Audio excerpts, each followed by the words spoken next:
മരിച്ചു. ദൈവത്തിന്റെ കരം കൂടെ ഇരുന്നു അവനൊരു അനുഗ്രഹമാക്കി. പ്രാർത്ഥിച്ച നമ്മുടെ വ്യസനത്തെ ദൈവം ചെയ്യും. പ്രാർത്ഥിച്ച അവന് ഏത് വിഷയത്തിലും ദൈവം അനുഗ്രഹം. ഇതുപോലെ തന്നെ ജനനത്തിൽ വ്യസനമായ ഒത്തിരി പേര് ബൈബിളിലുണ്ട്. അതാണ് ഞാൻ ഇവിടെ നമുക്ക് ചിന്തിച്ചത്. 4 പേരെ ഞാൻ വേഗത്തിൽ നോക്കിച്ചില്ല.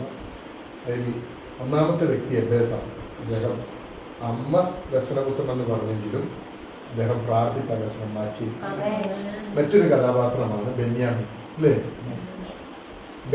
ബെന്യാമിനെ അമ്മ റാഹേൽ, അല്ലേ, പ്രസവിച്ച പാടെ എന്ത് വിളിച്ചു? ബെൻ ഓനി. സ്തോത്രം. വ്യസനപുത്രൻ എന്നാണ് ആ വാക്കിന്റെ അമ്മ അത് പേര് അങ്ങനെ വിളിച്ച് അമ്മ വിളിച്ചു. അമ്മ മരിച്ച പാടെ അപ്പൻ ആ പേര് മാറ്റി. വലങ്കയുടെ പുത്രൻ എന്ന അർത്ഥമുള്ള ബെന്യാമീൻ എന്ന പേര്. സ്തോത്രം.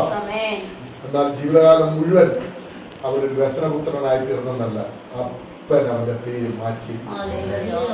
ഞാൻ നിങ്ങളുടെ രാജ്യം കൈമാറാൻ ദൈവമക്കളെ, നിങ്ങളുടെ പേരിനെ മാറ്റുന്നു ദൈവം. ബൈബിളില് ഒരു 10 പേരുടെ പേര് ദൈവം മാറ്റിയത് കുറെ പേരുണ്ടെങ്കിലും 10 പേരുടെ പേര് ദൈവം മാറ്റി. യാക്കോബിന്റെ പേര് ഉബായി എന്ന, പക്ഷെ ദൈവം പേര് മാറ്റി. ദൈവത്തിന്റെ പ്രഭു എന്ന അർത്ഥം വരുന്നു ഇസ്രായേൽ എന്ന് മാറ്റി. പത്രോസ് ഒരു ആദ്യ പേര് ശിമോൻ എന്നാണ്, പക്ഷെ ദൈവം അതിന്റെ അർത്ഥം ആടുന്നവനെന്നാണ്. പക്ഷെ അവനെ കണ്ടപാട് ദൈവം വിളിച്ചു പറഞ്ഞു, ഇനി ഇതിന്റെ പേര് ഞാൻ മാറ്റാം. പത്രോസ് പെട്ര, പാറ കഷ്ണമെന്നാണ്. ഇനി അലരുന്നവനെന്നല്ല, ആടുന്നവനെന്നല്ല, ഇനി പാറ. സ്തോത്രം. അങ്ങനെ ധാരാളം പേരുടെ പേര് ദൈവം മാറ്റി. അബ്രാം എന്നായിരുന്നു പേര്, ദൈവം പേര് മാറ്റി അബ്രഹാം. അബ്രാം എന്ന വാക്കിന്റെ അർത്ഥം ഉയർത്തപ്പെട്ട പിതാവെന്നാണ്, പക്ഷെ ദൈവ പേര് മാറ്റി ബഹുജാതികൾക്ക് പിതാവെന്നാണ്. സ്തോത്രം.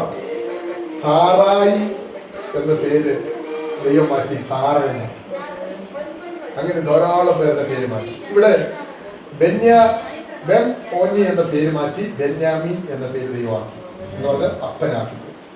വ്യസനപുത്രൻ എന്ന പേര് മാറ്റി വലങ്കയുടെ പുത്രൻ എന്ന് ആക്കി തീർക്കാണ്. വേറൊരു കഥാപാത്രം ബൈബിളിനകത്തുണ്ട്, അത് ഈഖാബോദാണ്. ജനനത്തിൽ അവന്റെ അമ്മ ഇസ്രയേലിൽ നിന്ന് മഹത്വം പോയി എന്ന് പറഞ്ഞ് അവന് ഈഖാബോദ് എന്ന് പേര്, ശരിക്കും ഇച്ചാബോദ് എന്നാണ് വിളിക്കുന്നത്. ആ പേര് മാറ്റി, അല്ലേ? ഈഖാബോദ് എന്ന പേര് ഇട്ടിട്ട് അവൻ വ്യസനപുത്രൻ, പക്ഷെ ദൈവം അവനെ പിന്നീട് മാനിച്ചതായിട്ടാണ് കാണും. ഈഖാബോദിന് ദൈവം ഉയർത്തി. സ്തോത്രം. അതുപോലെ ഒരു കഥാപാത്രമാണ് മോശ. മോശ ജനിച്ചപ്പോൾ അമ്മയും അപ്പനും വ്യസനിച്ചെന്നാണ് ശരിക്കും. എന്ന് വെച്ചാൽ 3 മാസത്തോളം മകനെ ഒളിപ്പിച്ചു വെക്കേണ്ടതായിട്ട്. പക്ഷെ അവൻ ഇസ്രയേലിൽ ഏറ്റവും മാനിക്കപ്പെട്ട ദൈവം ഉയർത്തിക്കൊണ്ടു. ദൈവമക്കളെ ഞാൻ നിങ്ങളോട് പറയാം, നിങ്ങൾ വ്യസനഹേതുവായ അനുഭവങ്ങളിലൂടെ കടന്നു പോയിട്ടുണ്ടാകാം. പക്ഷെ ഈ ദൈവത്തിന്റെ സന്നിധി വന്നവനെ സ്ഥിതി മാറ്റും, അഡ്രസ് മാറ്റും, അവസ്ഥകളെ ഒറ്റ വാക്യം, ഞാൻ എന്റെ ജനത്തിന്റെ സ്ഥിതി മാറ്റുമ്പോൾ സന്തോഷിക്കും, ആനന്ദിക്കും. ഞാൻ നിന്റെ ജനത്തിന്റെ സ്ഥിതി മാറ്റുമ്പോൾ നമ്മുടെ സ്ഥിതിയെ മാറ്റുന്ന ദൈവമുണ്ട്.